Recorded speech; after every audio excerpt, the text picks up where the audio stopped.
Ingresse em 2018 no UniRN, o único centro universitário do RN a conquistar o IGC4 pela 6ª vez. Estude em uma instituição idealizada e administrada por educadores com 83% de empregabilidade e altos índices de aprovação na OAB. Ingresse com a nota do Enem ou agende sua prova no unirn.edu.br. No UniRN, qualidade não é novidade, é o nosso padrão.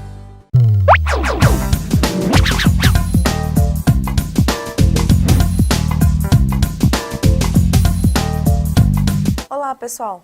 Vamos resolver aqui uma questão que vai tratar um pouco da química orgânica, como as funções orgânicas e também as características da cadeia e do carbono. Vamos ao enunciado, então?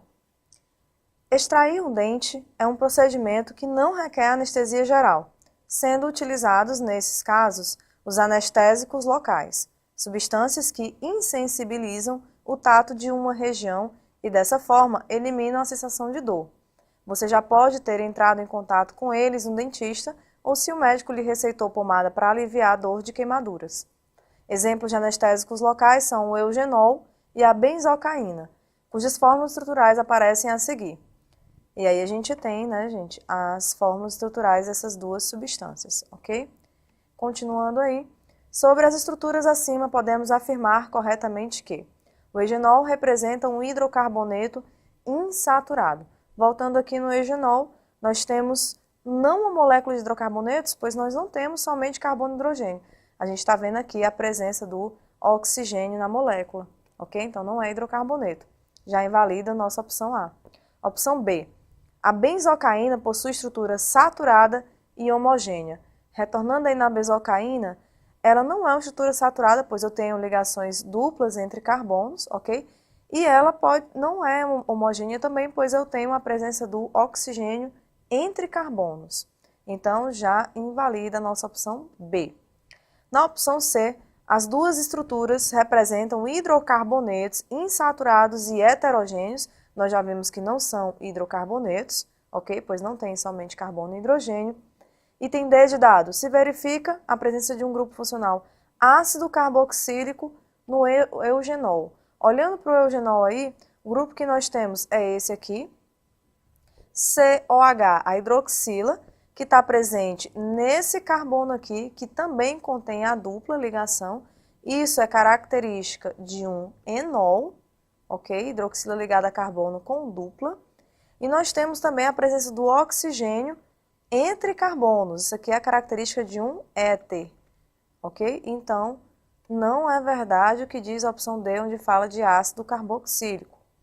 E a opção item E fala que a benzocaína possui um grupo funcional amina e uma estrutura insaturada. Então, vamos voltar aqui à benzocaína. Nós temos aqui a presença do nitrogênio, NH2, né, ligado ao carbono, que é justamente característica de função amina, e como nós já havíamos visto aqui, tem também cadeia insaturada, o que torna a opção do item E verdadeira. Então, pessoal, a opção correta a ser marcada é item E. Vamos tratar aqui de uma estrutura, de uma questão sobre funções orgânicas, características de carbono e de cadeia. Vamos então ao enunciado. O ácido nalidíxico é um medicamento antibacteriano utilizado no tratamento de infecções do trato urinário causadas por bactérias gram-negativas. Esse fármaco, cuja fórmula estrutural está representada abaixo, atua inibindo a síntese do DNA bacteriano. A respeito da molécula do ácido nalidíxico, é correto afirmar que esta apresenta, item A, os grupos funcionais do ácido carboxílico, amida e cetona. Item B de bola, fórmula molecular C12H11N2O3. Item C, 7 carbonos híbridos sp2. Item D de dado, isômeros planos de função e isômeros geométricos cis-trans. Item E, 6 carbonos primários, sendo 3 tetraédricos e 3 trigonais planos. Bom, voltando aqui à estrutura, a gente tem a presença do ácido carboxílico, com certeza. Temos a presença do nitrogênio, que vai fazer o grupo amina, ok? E temos a presença da cetona, o que invalida já o nosso item A, que falava da amida, tá certo? Na fórmula molecular, se a gente for dar uma olhada aí, C12H vai ser H12. Vamos contar aqui então. Eu tenho 1, 2, 3, 4, 5, 6, 7, 8, 9, 10, 11. Eu tenho 12 carbonos na minha estrutura. Aqui eu vou precisar de 3 hidrogênios, aqui eu vou precisar de 2, aqui 3, aqui já está completo. Nesse daqui eu vou precisar de apenas um hidrogênio, esse também vou precisar de 1, esse está completo, esse também está completo. Aqui eu vou precisar de 1, completo, aqui também vai estar completo. Então, nós temos aí na estrutura 3 com 2, 5, com 1, 6, com 1, 7, 8, 9 e 3 dá 12 hidrogênios. Temos 2 nitrogênios, temos 3 oxigênios. Então, a opção B estaria errada porque fala que são só 11 hidrogênios. Na opção C fala de 7 carbonos sp2. Para termos carbono sp2, temos que ter carbonos com ligação dupla. Então, eu tenho 1 carbono sp2, 2 carbono sp2, 3, aqui eu tenho 4, 5, 6, 7, 8, 9 e não 7, como disse o item C. No item D fala que eu tenho isômeros de função e geométrico cis-trans. Para ser geométrico cis-trans, eu preciso ter uma cadeia aberta, pessoal, que não é característica aqui. Aqui nós temos uma cadeia fechada. Ou é cadeia fechada com ligações simples, ou é cadeia aberta com ligação dupla, ok? E no item E fala de 6 carbonos primários. Vamos ver lá, se tenho 3 trigonais e 3 tetraédricos. Então vamos lá. Esse carbono aqui ele é primário, porque só tem um carbono ligado a ele. Então esse é primário. Como ele só tem ligações simples, ele é tetraédrico. Esse aqui também é primário. Como ele também só tem ligações simples, ele também é tetraédrico, ok? Esse aqui também ele é primário, porque ele só tem um carbono ligado a ele, tá certo? Mas ele não é tetraédrico, ele é trigonal porque ele tem uma ligação dupla, tá bom? Esse outro aqui da ponta, ele também é primário, como só tem simples, é tetraédrico, ok? Esse aqui, ele já não é primário, aliás, esse daqui, ele é primário também, certo? Como ele tem dupla, ele é trigonal. Então, nós já temos aí 3 tetraédricos, temos esse trigonal e temos também esse carbono aqui, que ele é primário também, porque ele só tem um carbono ligado a ele, também é trigonal, validando já a opção do item E, que é a opção a ser marcada. 6 carbonos primários, onde eu tenho 3 tetraédricos e 3 trigonais. Então, pessoal, a opção correta, item E. Vamos aqui resolver uma questão que vai tratar de conceitos como polaridade, quantidade de substâncias, como concentrações, e também a questão do pH. Vamos ao enunciado. Entre as marcas de água, algumas se destacam em razão de fatores como a qualidade, que nesse caso se liga à composição, o nível de gás carbônico, CO2, que determina quanto ela é gaseificada, o pH influencia o sabor e o índice de minerais pode determinar águas mais neutras e leves. Certa água mineral gasosa é coletada na fonte e passa por um processo no qual água e gás são separados e recombinados, reinjetando no líquido durante o engarrafamento. Esse tratamento permite ajustar a concentração de CO2 numa amostra dessa água, em 7 gramas por litro.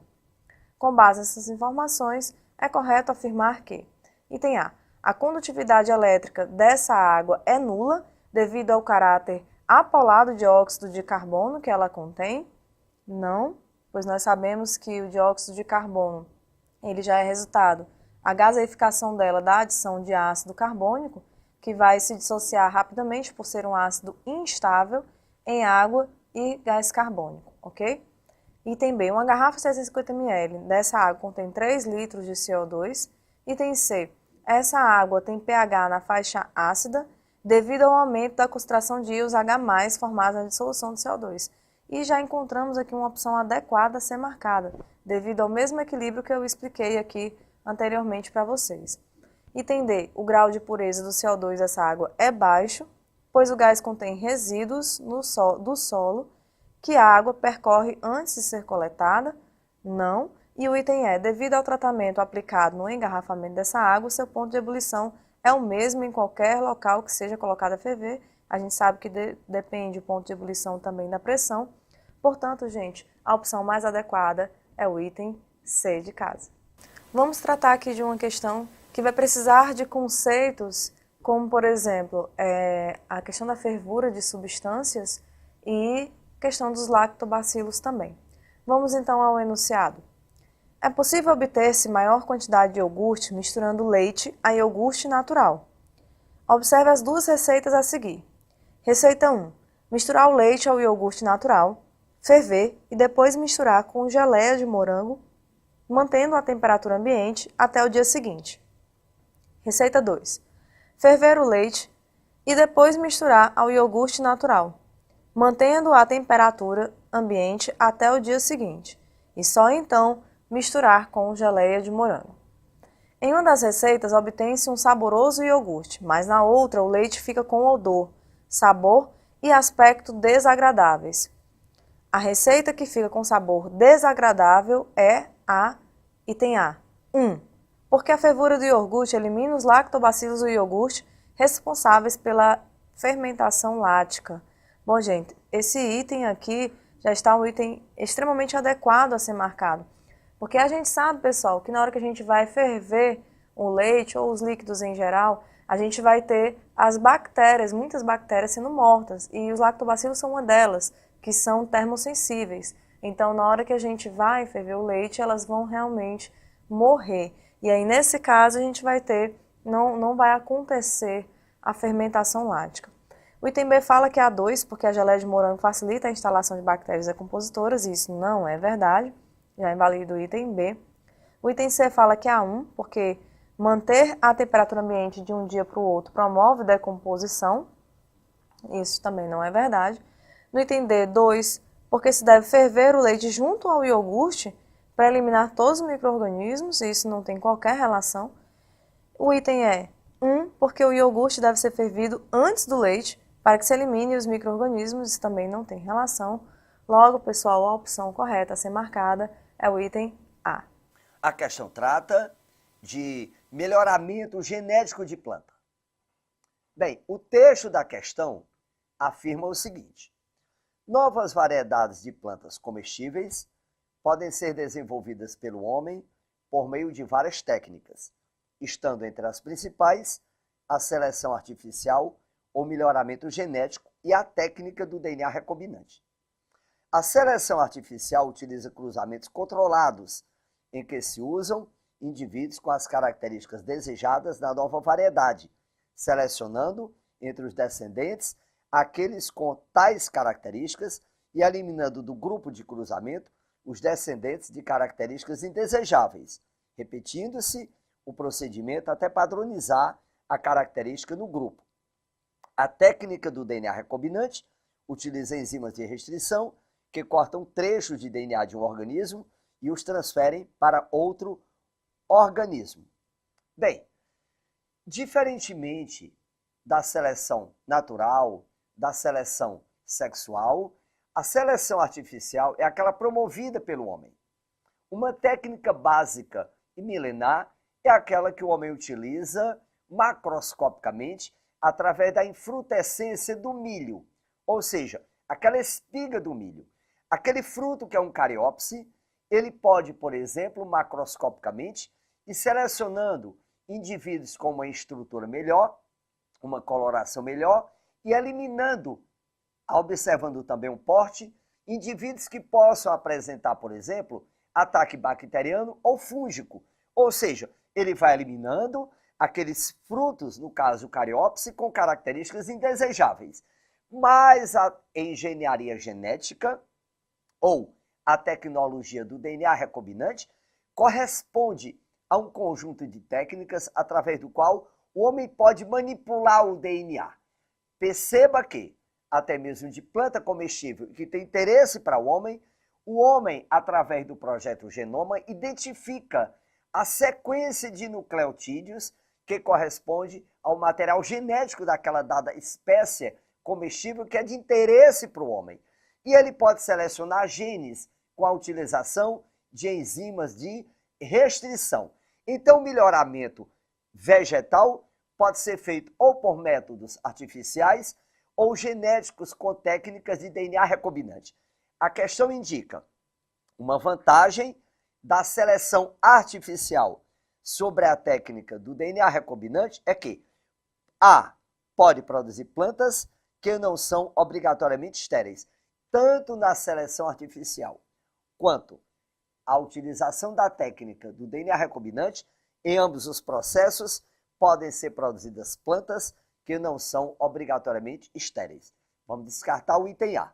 A letra B diz que pode adicionar maior variedade de características às plantas. Ora, na seleção artificial, os cruzamentos ou a própria germinação daquela semente vai fazer com que as mesmas características daquelas espécies estejam presentes nos descendentes. Então, eu devo descartar, portanto, a letra B.